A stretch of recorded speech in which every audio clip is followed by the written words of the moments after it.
கர்த்தருடைய நாமத்திற்கு மகிமை உண்டாகட்டும். நேற்று நாம் தியானித்த வண்ணமாக உள்ளவன் எவனோ அவனுக்கு கொடுக்கப்படும், பரிபூரணம் அடைவான். இல்லாதவன் எவனோ அவனிடத்தில் உள்ளதும் எடுத்துக்கொள்ளப்படும் என்று சொல்லி ஆண்டவருடைய வார்த்தை நம் மனதிலே ஒரு கேள்வி எழுப்பலாம். அதற்கும் ஆண்டவர் அங்கே விளக்கம் சொல்வதை பார்க்க முடியும்.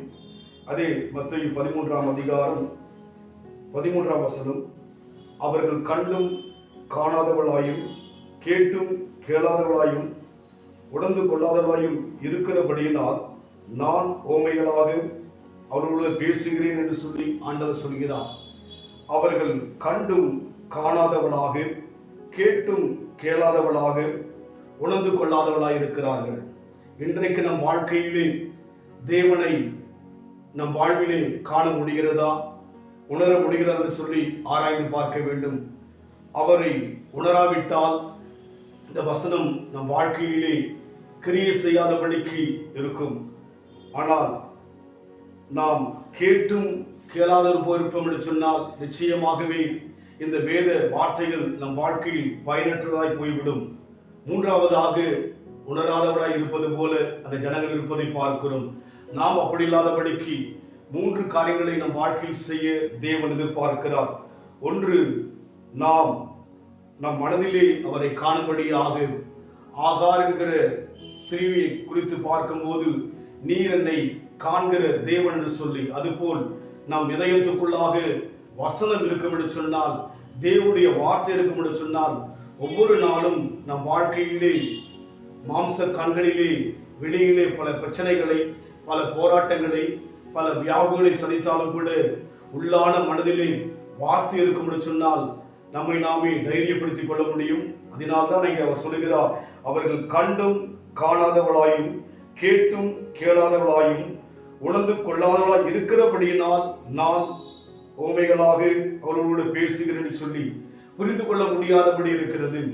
இன்றைக்கு வேத வசனம் நம் கையிலே கொடுக்கப்பட்ட வேத வசனத்தின் விளக்கங்கள் நாம் புரிந்து கொள்ளாதபடிக்கு நம் வாழ்க்கையிலே நாம் தடுமாற்றம் அடைகிறோம்.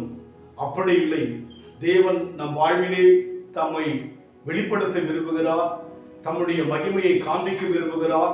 நம் மூலமாக அவருடைய அற்புதங்களை அநேகருக்கு செய்ய விரும்புகிறபடினாலே நம் வாழ்விலே நாம் அவரை காண முடியும், அவரை உணர முடியும், அவருடைய பிரசன்னத்தை நம்மால் புரிந்து கொள்ள முடியும்.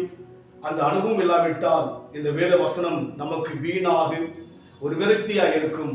நாம் அப்படி இல்லாதபடிக்கு நம் அருகில் இருக்கிற தேவனை அடையாளம் காண நாம் ஒப்புக் கொடுப்போம். தண்ணீரை இரத்தமாய் மாற்றினார் அதிசயம், வெறும் தண்ணீரை திராட்சரசமாய் மாற்றினார் அதிசயம். அதிசயங்கள் செய்கிறவர் நம் அருகில் இருக்கிறார், அற்புதங்கள் செய்கிறவர் என்றும் நமக்குள் வசிக்கிறார். ஆமாண்டவரே, அன்றைக்கு அந்த ஜனங்கள் கண்டும் காணாதவளாக கேட்டும் கேளாதவளாக உணர்ந்து கொள்ளாமல் இருந்தது போல நாங்கள் இருக்க நீர் விரும்பவில்லை. எங்கள் அருகில் இருக்கிறீர், எங்களுக்குள் வாசம் செய்கிறீர் என்று வேதத்திலே நாங்கள் பார்க்கிறோம். அந்த அனுபவம் எங்களுக்கு வேண்டும் ஐயா. அந்த அனுபவத்தில் வரும்போதுதான் நாங்கள் கிறிஸ்துவ வாழ்க்கையிலே வெற்றியுள்ள ஒரு வாழ்க்கை வாழ முடியும், அநேகரை வெற்றிக்குள் கொண்டு வர முடியும். தேவன் அப்பேற்பட்ட ஈவை இரக்கத்தை எங்கள் யாவருக்கும் கொடுப்பீராக. இயேசுவின் நாமத்தில் பிதாவே, ஆமென். கர்த்தர் ஆசீர்வதிப்பாராக. God bless you.